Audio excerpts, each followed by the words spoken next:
Bonjour à tous, nouvelle vidéo après quelques jours très mouvementés, donc on aura beaucoup de choses intéressantes à voir aujourd'hui. Je vous avais parlé d'un potentiel trade sur lequel on pourrait revenir, mais au final il n'était pas très intéressant. On a pris 1% la semaine dernière avec Apex Edge Capital, donc c'est toujours mieux que rien, mais c'est pas non plus un trade de fou. Donc on va passer sur celui-là et la prochaine fois on pourra analyser le prochain trade ensemble. De plus, on a beaucoup de choses à voir aujourd'hui, donc je vais essayer de faire assez rapide et une vidéo assez courte. Avant tout, le calendrier économique. Cette semaine, on a demain le Core CPI et le CPI aux US à 8h30, donc ça fait 14h30 heure de Paris. Et le reste de la semaine n'est pas super intéressant. Ici, on a un discours de Powell qui peut être quand même intéressant à surveiller, mais c'est vraiment le CPI cette semaine qui va être majeur et duquel on va devoir se méfier. Donc on a un forecast à 2,4. Donc si ça sort en dessous, c'est positif. Si ça sort au-dessus, c'est négatif. Pourquoi? Parce que le CPI, donc c'est un indice qui permet de quantifier d'une certaine mesure l'inflation.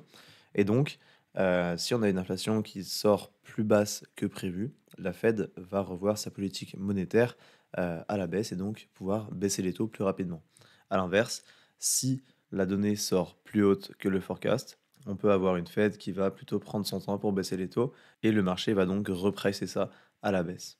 Maintenant qu'on a vu ça, on va revenir sur le graphique de Bitcoin. Donc qu'est-ce qu'on voit? On a eu vraiment une grosse poussée haussière ici la semaine dernière sur Bitcoin, en partie drivé par la narrative des US et de la Chine qui se calme, mais honnêtement, c'est vraiment que des news. Donc moi, dans tous les cas, je n'ai jamais cru à une récession due aux tarifs douaniers, etc.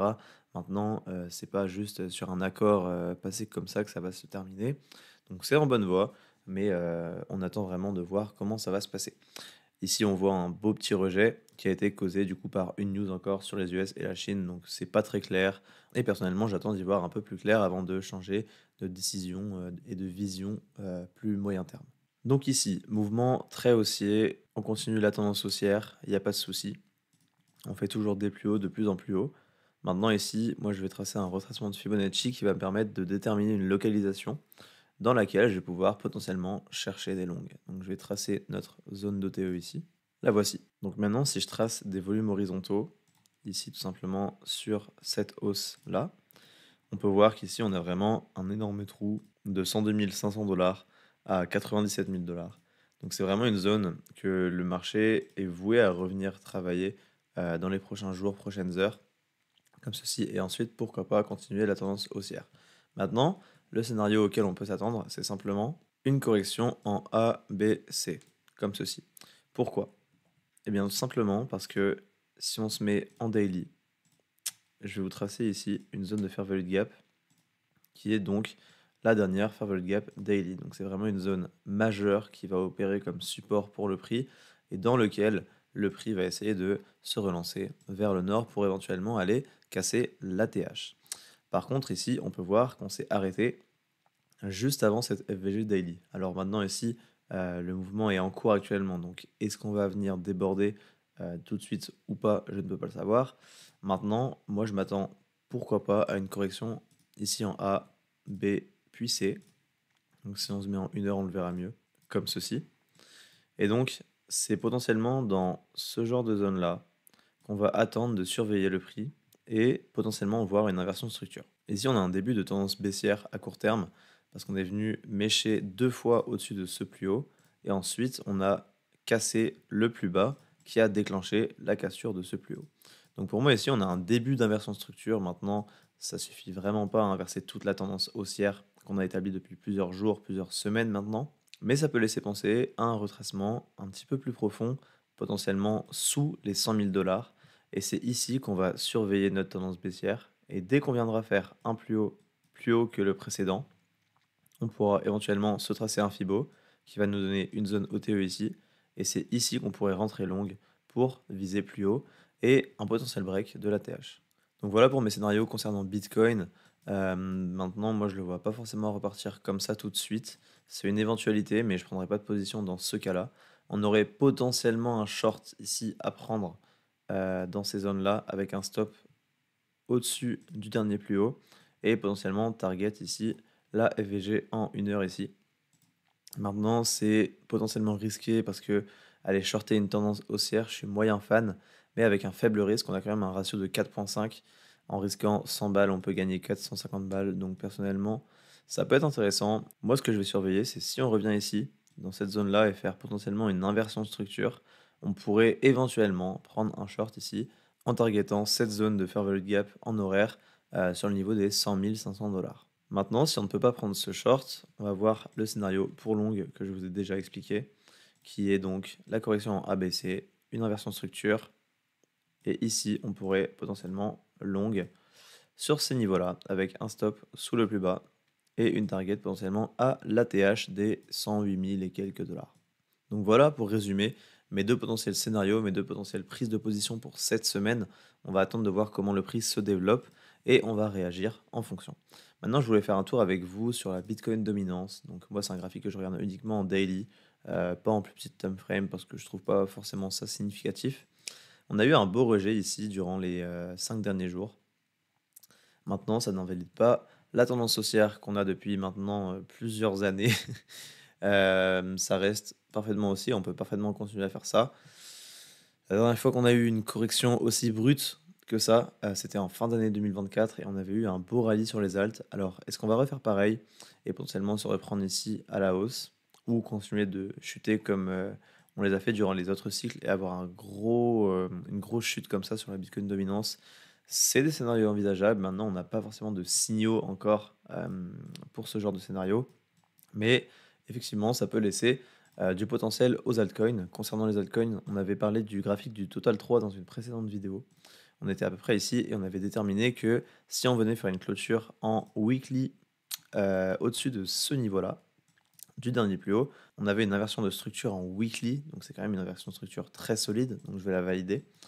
Et donc, pour moi, ici on est reparti pour continuer notre tendance haussière, qui est ici, et donc, à plus court terme, on était baissier ici et on vient de se retourner.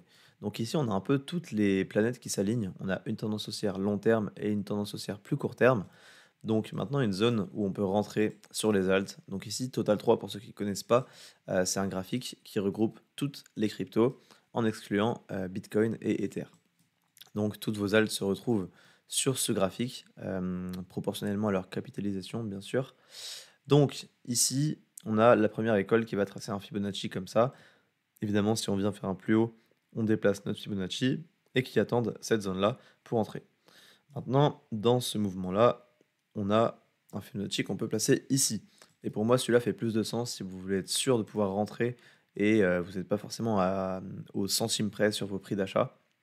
Ici, on a une belle zone de fair value gap avec deux FVG daily ici.